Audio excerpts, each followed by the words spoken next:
What am I going to do? I promised myself I would have a video out weekly this year. I haven't finished reading this thing. I don't know why I have to. I've already read this version of it. Nobody would know the difference. No. Yeah, when am I going to finish painting these guys? That Curse of Strahd campaign was over a month ago. Oh, too little, too late. Wait. What's this?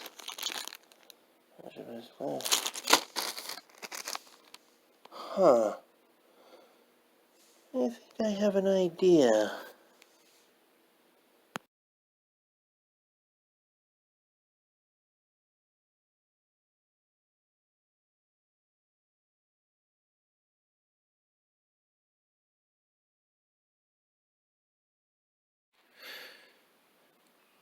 Hello, this is your RPG Archivist. Take 2.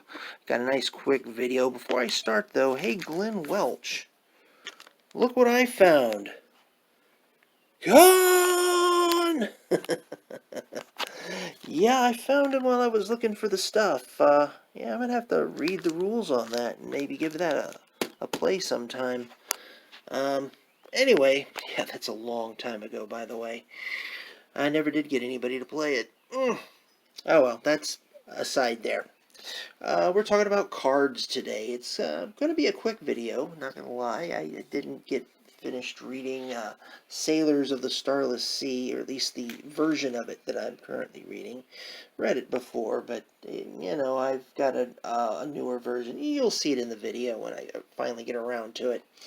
But we're talking about cards, and here we go. These are the Essential Kit cards that came with the Essential Kit.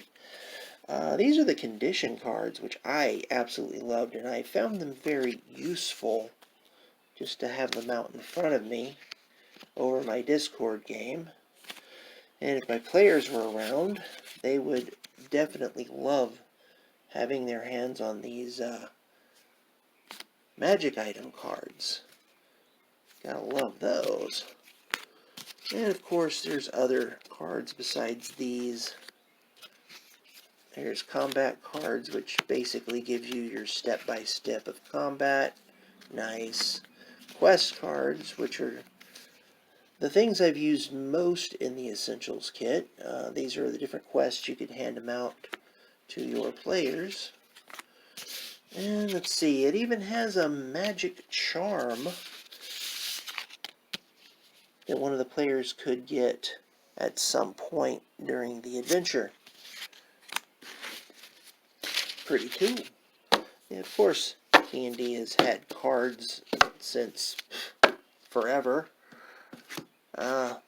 Most current iteration of them are these nice D&D spellbook cards. I've got the Arcane, I got the Ranger. Somewhere I have the Bard and the Eldritch classes as well.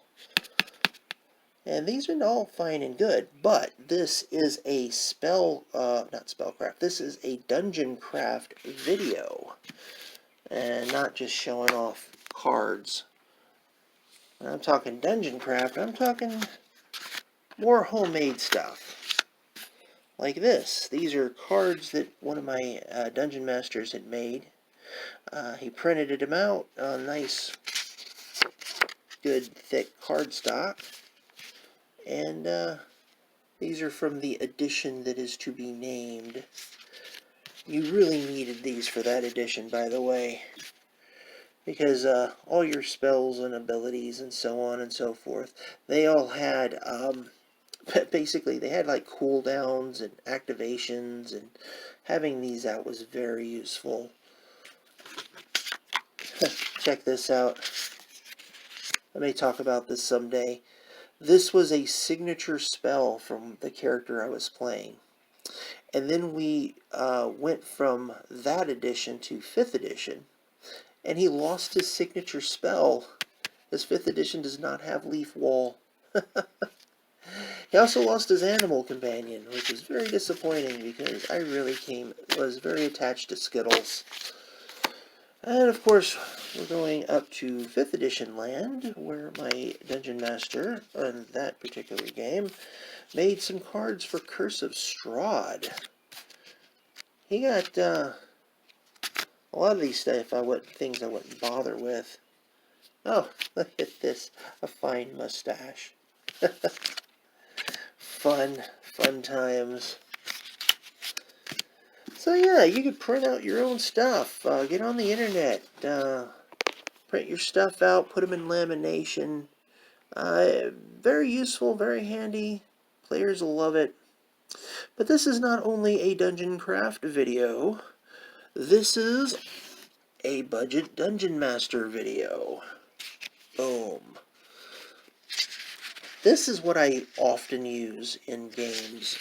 I will put my magic items on cards.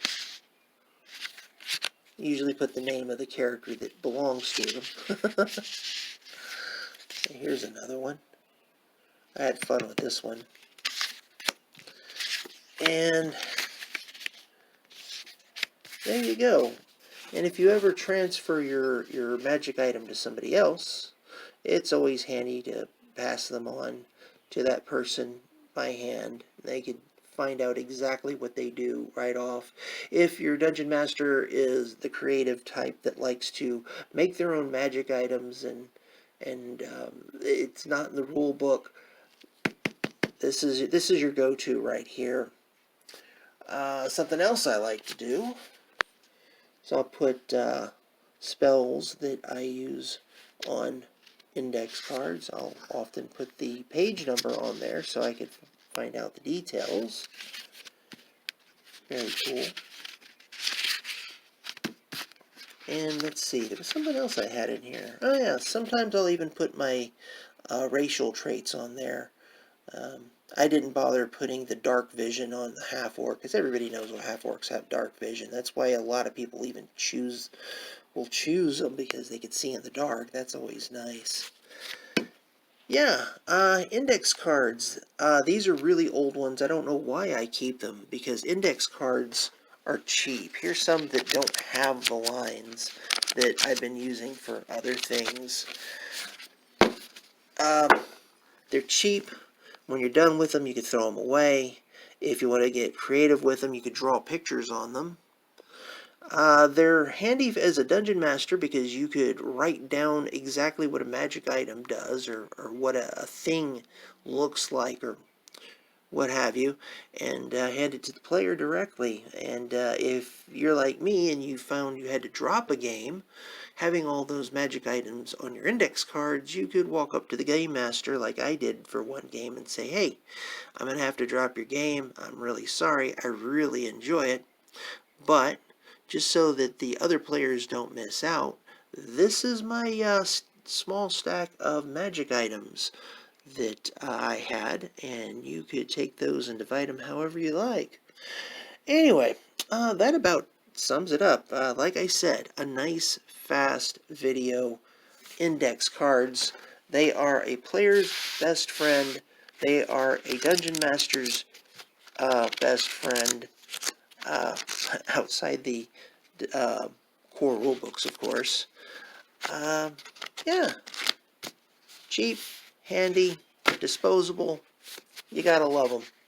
Anyway, this has been your RPG Archivist, and yeah, see ya.